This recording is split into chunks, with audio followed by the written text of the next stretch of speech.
에이피스에 대해서 소개를 하고 어느 정도는 좀 맞춰야 될 것 같은데요. 에이피스라고 하는 건 뭐냐? 다른 거 별거 없어요. 제가 지금 틀린 그림 찾기를 여러분들한테 할 건데요. 저는 그냥 맨날 틀린 그림 찾기 하는 애라고 생각하시면 될 것 같아요.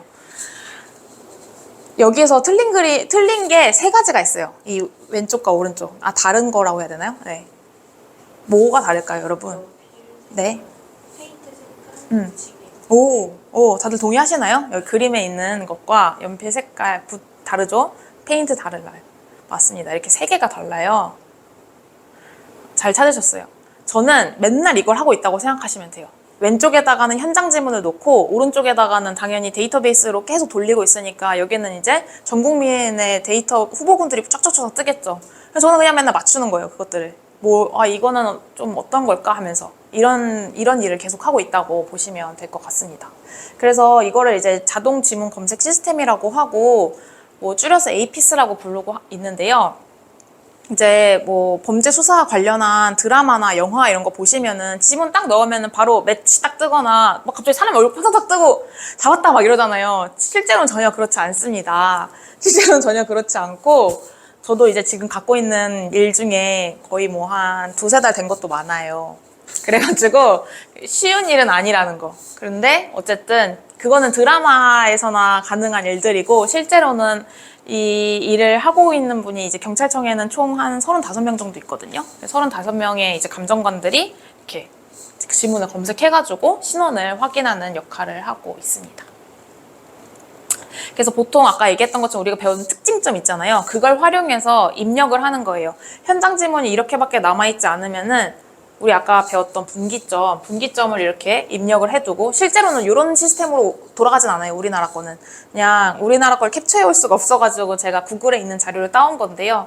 어쨌든 이렇게 되어 있고 여기 보면 끝점, 끝에 있는 것도 이렇게 입력을 해서 여러 가지 이제 특징점들을 제가 이렇게 입력을 하게 되면은 그것과 최대한 비슷한 후보군들을 나열을 시켜줍니다. 이 시스템이.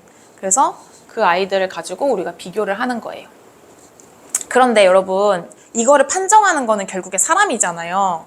그래서 이런 걸 가지고도 되게 논란이 많습니다. 제가 방금 말씀드렸던 것처럼 우리 개인식별 수단으로는 지문이랑 DNA가 있다고 했잖아요. 근데 이 법과학의 역사를 보면 사실 DNA는 좀 그 증거의 지위라고 해야 되나? 그 자격 자체가 좀 공고한 편이에요. 그 이유는 DNA는 기초과학을 한, 생물을 전공한, 물리를 전공한, 이런 화학을 전공한 이런 기초과학자들에 의해서 연구가 잘 되어 왔어요. 시작부터가.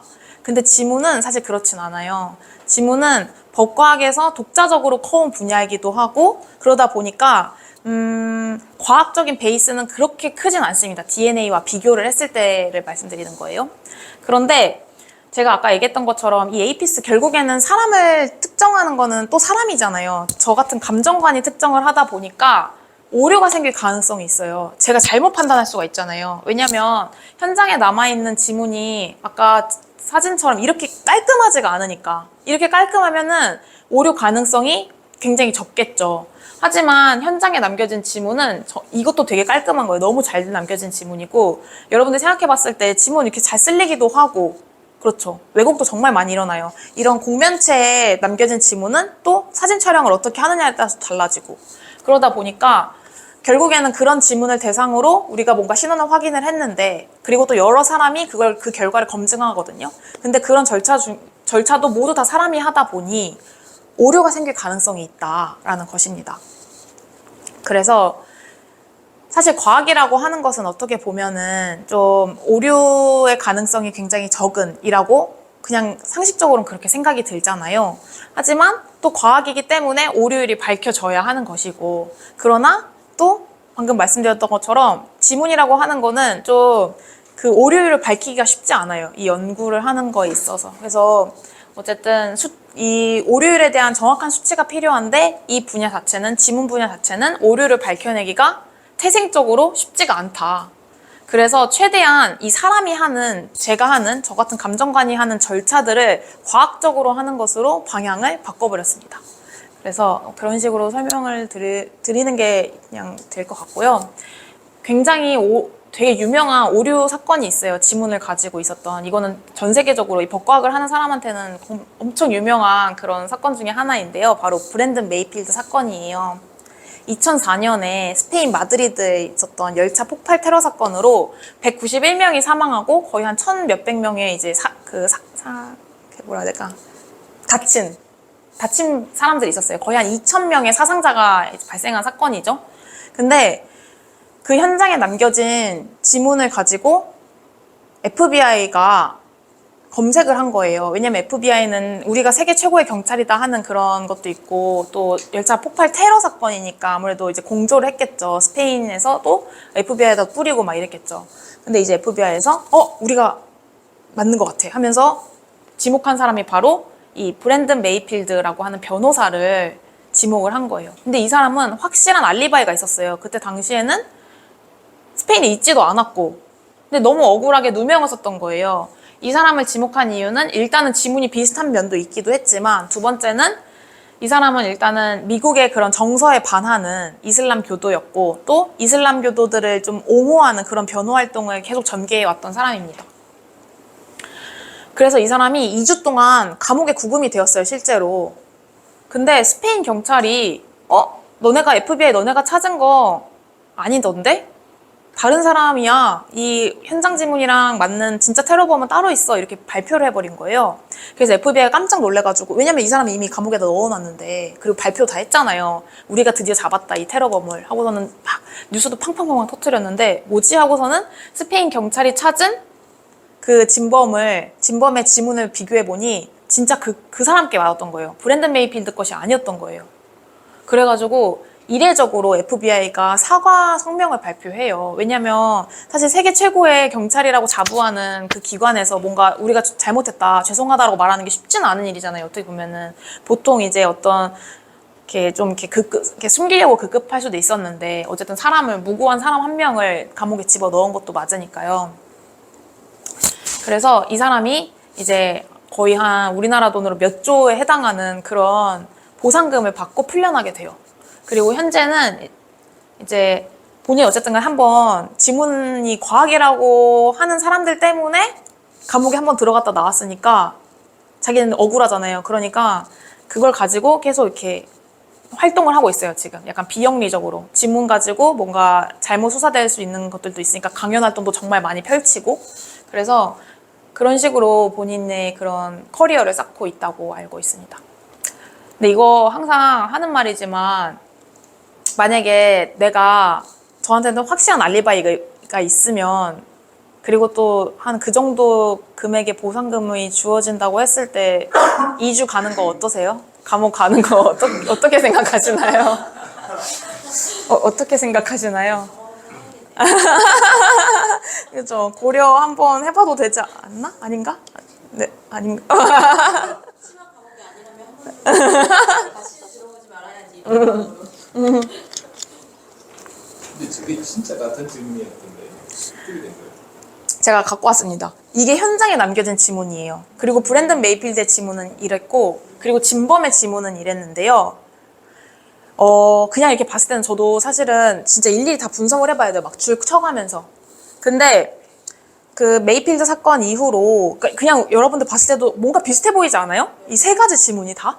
그냥 이렇게 뭔가 이렇게 흐르는 게 궁상문인지 재상문인지 모르겠지만 현장에 있는 것도 뭔가 이렇게 보이고, 브랜든 메이필드의 지문도 이렇고, 아이고, 뭐 아까 방금 말씀드렸던 그런 특징점도 분석을 막 해봐야겠지만 상당히 유사하다. 왜냐면 이렇게 아까 말씀드렸던 거 궁상문 같은 경우에는 이런 특징들이 많이 없다고 했잖아요. 그쵸? 이렇게 끝점밖에 못 찍는다. 하지만 이 현장 지문도 그렇고 브랜든 메이필드의 지문도 그렇고 와상문이나 재상문에서 특징점은 굉장히 많았는데 이런 문형들은 특징점이 별로 없으니까 분석할 수 있는 정보들이 별로 없었던 거예요.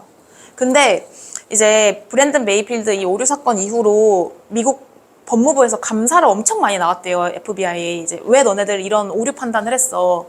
왜냐면 이 사건에서 5명의 지문 감정관들이 달려들어서 다 검증을 했단 말이에요. 근데 그 5명 모두 다 메이필드를 지목했어요. 그러다 보니 FBI에서 당연히 자신 있게 낸 거예요, 결과를. 그리고 나서 이제 감찰 활동 때 밝혀지게 된 거는 스스로의 실력을 너무 믿었던 거예요. 그리고 동료의 실력을 너무 믿었던 거죠. 얘 되게 잘하는데 얘가 맞다고 하면은 오케이. 다음 사람 넘겨. 얘네 다 잘하는데 오케이.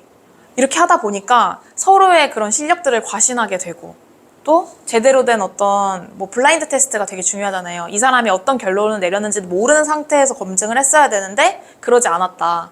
이분이 메이필드 지문이라는 거 검색한 거를 내가 아는 상태에서 보는 것과 아예 모르고 새로 찾는 거는 아예 다르잖아요. 그래서 그런 여러 가지 사람에 의한 네, 그런 오류들 때문에 이렇게 아주 큰 사건이 일어나게 되었다라는 것입니다. 그래서 실제로 이제 미국에서는 이런 여러 가지 오류 사건들 때문에 이게 가장 컸고요. 뭐 종종 있겠지만 어쨌든 이런 사건들로 엄청 지문에 대한 절차의 과학성을 굉장히 강조하고 있어요. 아까 제가 언뜻 지나가듯 말했던 것처럼 지문이라고 하는 거는 좀 과학적으로 탄탄한 베이스를 갖추기가 쉽지 않다 보니 그런 에러, 오류율 같은 거나 아까 제가 설명드렸던 것처럼 전수조사가 불가능한 그냥 이 태생적으로 갖고 있는 이 분야에 대한 한계 등등 때문에 사람에 대한 절차를 되게 강화하기로 했잖아요. 그래서 이 사건 이후로 미국에서 더 사람에 대한 그런 것들 많이 강화를 하고 또 오류를 발생하지 않게 최소화하기 위한 절차의 과학성 이런 것들을 굉장히 강조를 많이 하고 있습니다.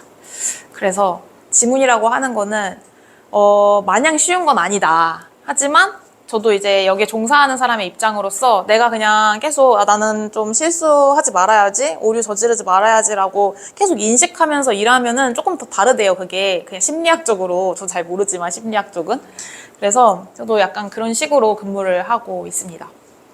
그래서 일단 제가 준비한 내용은 여기까지인데 혹시 지문 관련해서 질의사항 있으시면은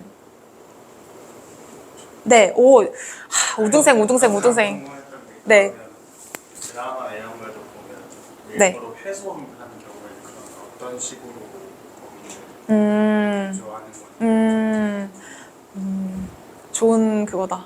일단은 법과 과학적 증거라고 하는 거는 사실 지문 하나만 가지고 뭔가 이렇게 활용되진 않지 않습니까? 수사에. 그쵸, 교수님. 그러다 보니 이제 지문 때문에 지문 분석이 불가능하다면 다른 증거들을 찾아야겠죠. 다른 증거들은 이제 아까 우리 코난에서 봤던 것처럼 여러 가지 뭐 미세 증거가 될 수도 있을 것이고 뭐가 될 수도 DNA가 될 수도 있을 것이고 이래서 그냥 지문이 있으면은 정말 그 증거들이 다 모여서 폭발적인 힘을 갖게 되겠지만 지문이 없으면 다른 증거들을 더 많이 찾고 잘 분석을 해서 이렇게 한 사람으로 최대한 지목되게끔 해야겠죠. 네.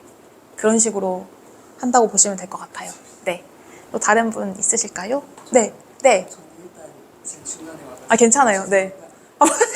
괜찮습니다. 네. 궁금한 게 제가 전에 현금 100만 원을 잃어버려가지고 과학수사대가 와서 지문을 찍어간 적이 있었어요. 네네. 근데 궁금한 게 뭐냐면 어차피 데이터베이스는 그 주민등록증 할 때 그 데이터베이스를 찾는 건지 아니면 그렇게 와가지고 또다시 지문을 제 것도 채취해 갔어요. 그러면 그게 또 업데이트되는 건지 저는 궁금해서. 업데이트 되진 않고요. 네.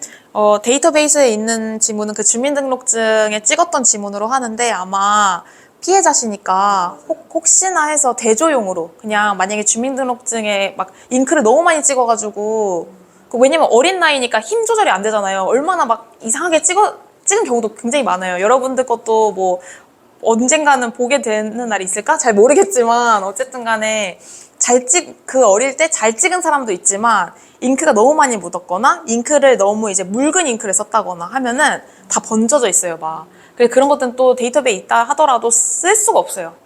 그러다 보니 혹시 그런 만약을 위해서 대조용으로 이렇게 가져가신 것 같아요. 그래서 보통 이제 데이터베이스는 주민등록증에 있는 걸 하고 그거는 이제 참고용으로 이제 찍어가신 것 같습니다. 근데 되게 하신 분이 대단하신 분이세요. 그렇게 네 그렇게 피해자 거 이렇게 다 쉽지 다 따간다는 것 자체가 너무 잘하신 분이 하셨나 봐요. 네, 네. 그런 만일의 사태까지 다 생각하시는 분이니까. 또 질문 있으실까요? 찾았었나요, 근데? 네? 찾으셨나요? 아, 네. 또 네. 아무튼 그렇습니다. 됐을까요? 더 다른 질문 있으실까요? 없으실까요? 그러면은 저는 여기까지 하는 걸로 할까요, 교수님? 그래도 됐나요? 네. 알겠습니다. 감사합니다.